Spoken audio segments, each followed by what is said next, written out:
Goeiedag almal, welkom by Nuuspot. Dit is donderdag 16 Julie 2026 en hier volg die nuus. Die Ministerie van Sport, Kuns en Kultuur gaan die feite oor die gebruik van Springbok-simbole deur die organiseerders van die Bokkieweek met die Buro vir Heraldiek opneem. Die toernooi wat sy 35ste bestaансjaar by Hoërskool Hans Strydom in Mokopong gevier het, word deur Afrikaner volkseie sport gereël, wat beweer sy embleem is by die Buro geregistreer. Die byeenkoms is tans die middelpunt van 'n openbare polemiek. Die Pretoria se apteekgroep Idexus, wat as sentra apteeksake doen, gaan appeleer teen 'n hofuitspraak wat sy vermenging van die gewigsverlies en diabetesmiddels Petit 1 en glikose-afhanklike insulinotropiese polypeptied stopgesit het. Die Deense farmaseutiese maatskappy Novo Nordisk het die hofstryd laat in 2024 begin om Idexus te keer om tot 85.000 nagemaakte semaglutiede inspuitpenne per maand te vervaardig. Amazon Leo, die tegnologie-reus se mededinger vir Elon Musk se Starlink, het 'n verspreidingsooreenkoms met Herotel gesluit om vinnige satellietinternet in Suid-Afrika bekend te stel. Die nuwe diens, Every, sal volgens die plan in 2027 kommersieel begin werk, terwyl kliënte reeds in 2026 gewerf sal word. Die organisasie teen belastingmisbruik het 'n dringende aansoek by die Hooggeregshof ingedien om die landwyse inwerkingstelling van die nuwe aardtoestelsel vir verkeersboetes te stop.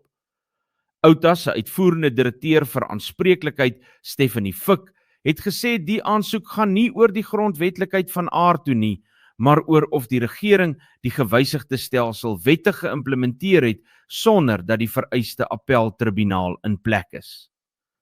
Die Tshwane Metro het die Arbeidshof se uitspraak van 10 Julie verwelkom, wat die dringende aansoek van die Rooiwal 5 amptenare om tugstappe teen hulle te stop met koste van die hand gewys het. Die 5 amptenare, Stevens Notwane, Tembeka Mpefu, Frans Manganye, Justice Sekokotla en Dumisani Gubuza word van wangedrag beskuldig oor die onreëlmatige toekenning van 'n Rooiwal tender aan 'n konsortium waarby Edwin Sodi betrokke was. Verskeie politieke partye het die Kaapstad Metro skerp gekritiseer nadat die openbare beskermer, Advitisadi Koleka Galeka, bevind het daar was wanadministrasie weens die versuim om noodsaaklike dienste in Langa en Khayelitsha te lewer. Die verslag wat Dinsdag uitgereik is, volg op klagtes van inwoners tussen Maart 2022 en April 2023 oor vullisverwydering, stikkende hoë masligte en swak instandhouding van paaie en riool-infrastruktuur. Die openbare beskermer het verskeie regstellende stappe geëis om dienslewering in die gebiede dringend te verbeter. 'n Veldbrand naby City Power se Sebenza substasie het Woensdag tot wyd verspreide, onbeplande kragonderbrekings in groot dele van Johannesburg gelei. City Power se woordvoerder, Isaac Mangena, het gesê nooddienste moes eers die brand onder beheer bring en die gebied veilig verklaar, voordat tegnisie die beskadigde infrastruktuur kon bereik. Die DA in die Noord-Kaap beweer 'n ANC-raadslid van die Namakwa munisipaliteit is een van 3 mans wat in Garries in hegtenis geneem is met gesteelde koper, aluminium en Eskom-kabels ter waarde van R23.000. Volgens polisiewoordvoerder Kapitani Olebogen Tawana het die polisie Dinsdag op inligting gereageer en beslag gelê op 'n wit Ford Ranger bakkie waarin die kabels na Kaapstad vervoer is. Die Madlanga-kommissie gaan dagvaardings aan betrokke hospitale en die Kaapstadse dokter van die Noordwes sakeman Suleiman Karem uitreik, nadat hy Dinsdag in 'n winkelsentrum in Kaapstad gewaar is. Karem het vroeër nie getuig nie weens beweerde gesondheidsprobleme. Die hoofgetuienis aanvoerder, Advitisare Matthew Chaskelson, het gesê fluitjieblasers het berig dat Karem en 'n gevolg middagete daar geniet het, ondanks 'n siekbrief wat beweer hy is op 17 Junie in die hospitaal opgeneem. Die kommissie wil nou sy mediese geskiedenis en reisbewegings bepaal. Kaapstad gaan nie langer op die SAPD wag om misdaad te bestry nie en sal nou sy eie metropolisie speurtak opbou. Die DA-leier en burgemeester van Kaapstad, Jordan Hill-Lewis, het die nasionale regering en die polisie daarvan beskuldig dat hulle Kaapse gemeenskappe in die steek laat. Die stap is deel van die metro se plan om 'n groter rol in misdaadbekamping te speel. Die Bronkhorstspruit Landdroshof het gelas dat die vermeende diamantbedrieër Louis Liebenberg bykomende polisiebewaking by die Weskoppies psigiatriese hospitaal moet kry, nadat 'n dreigement teen sy lewe op sosiale media gemaak is.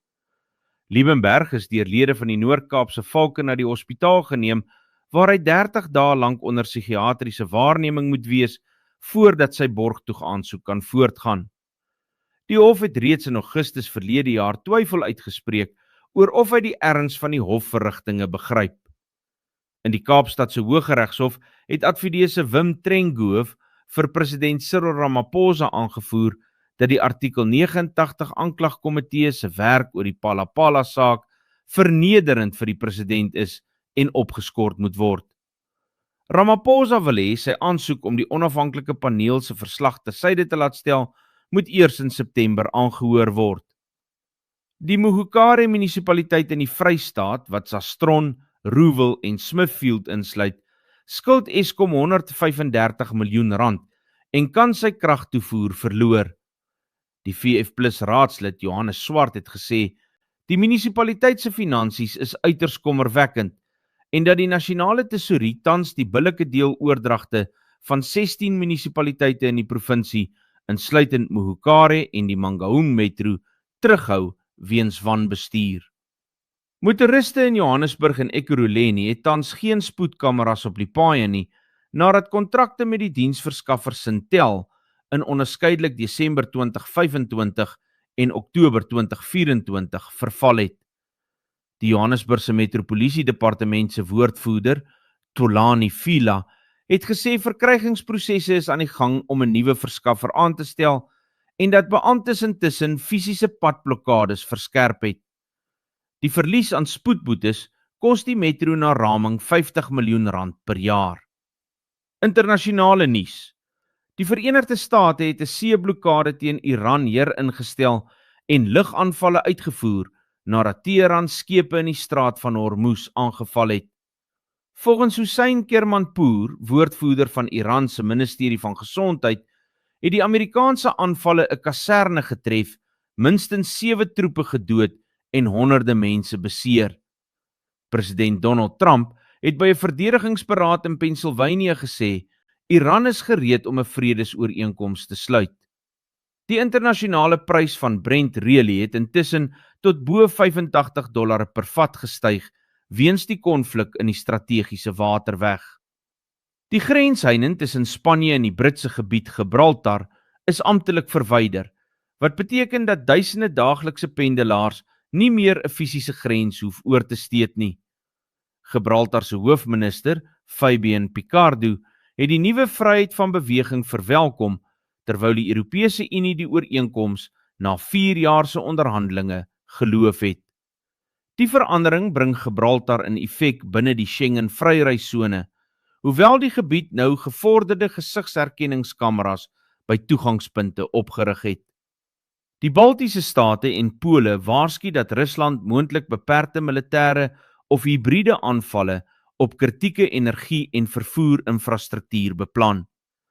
Die Litouwse president, Gitanas Nausėda, en die Letlandse president, Edgars Rinkēvič, het gesê die volgende 12 maande sal deurslaggewend wees vir Baltiese veiligheid. Die Poolse eerste minister, Donald Tusk, het gesê Pole berei intensief voor op verskeie scenario's.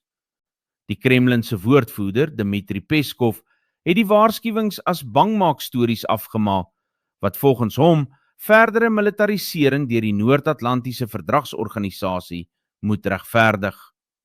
Die Amerikaanse minister van verdediging, Pete Hegseth, het 'n nuwe jaarlikse toetsbeleid aangekondig vir tekorte aan testosteroon onder troepe van 30 jaar en ouer.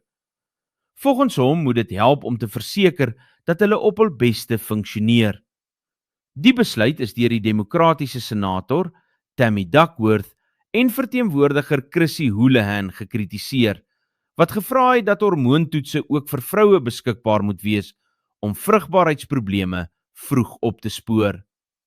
Hexet het voorheen die weermag se griep-enstofmandaat herroep, wat in Junie tot 'n griepuitbreking onder byna 300 rekrute by die lugmag se opleidingskamp gelei het. Die Verenigde State het die grootste deel van sy troepe uit die noordooste van Nigerië onttrek, na 'n gesamentlike operasie teen Boko Haram en die Islamitiese Staat in die Wes-Afrika provinsie. Generaal Decwin Anderson van die Amerikaanse Afrika-bevel het die operasie as 'n model vir toekomstige veiligheidssamewerking beskryf. Die ontplooiing het in Februarie begin, nadat president Donald Trump Nigerië daarvan beskuldig het dat die land nie genoeg doen om aanvalle op Christene te keer nie. Uiterste hittegolwe in Europa laat paaie smelt en treinspore uitsit, wat die vastelandse verouderde infrastruktuur swaar tref. In Noorwe moes die Oslo lughawe se aanloopbane met duisende liters water afgekoel word, terwyl Brittanje reeds 2,6 miljard euro bewillig het om sy spoorwegnetwerk te versterk. Deskundiges waarsku dat die ekonomiese impak van die weerpatrone teen 2030 tot soveel as 4,7% van die bruto binnelandse produk kan beloop. 'n Passasier op 'n Ryanair vlug tussen Griekeland en Duitsland is gedeeltelik by 'n vliegtuigvenster uitgesuig nadat dit in die lug losgeraak het. Sy vrou, Svetlana Maksimovic, het aan Reuters gesê sy moes hulpeloos toekyk hoe Lubisa Karovic se kop en arm by die venster uithang, terwyl ander passasiers hom probeer vashou het. Boeing help nou met die amptelike ondersoek wat deur Noord-Macedonië gelei word, omdat die voorval in die land se lugruim gebeur het. 'n engine stit het moontlik losgebreek. Ten slotte, sterrekundiges het 'n uiters dowwe nuwe planeet ontdek wat effens groter as Jupiter is en om die jong ster Beta Pictoris 63 ligjare van die aarde afwentel. 2 onafhanklike spanne, gelei deur Marcus Bonse van die Europese Suidelike Sterrewag in Chili en Aidan Gibbs van die Universiteit van Kalifornië, het die planeet met die Very Large Telescope en die Webb ruimteteleskoop opgespoor. Volgens Ben Sutcliffe van die Universiteit van Edinburgh neem dit die planeet 91 jaar om een keer om sy ster te wentel. 'n Nuwe aapspesie met opvallende pink-oranje lippe en 'n swart gesig is in die Lumami Nasionale Park in die Demokratiese Republiek van die Kongo ontdek. Junior Amboko van die Florida Atlantiese Universiteit het die soektog gelei en die spesie is amptelik Colobus congoensis genoem. Professor Kate Detweiler het gesê die blaarvreters speel 'n kritieke rol in die ekostelsel. Navorsers hoop die formele klassifikasie sal help om die diere teen jagters te beskerm. Dit was vandag se nuus, net hier op Nuuspot, die tuiste van Afrikaanse stories agter die nuus.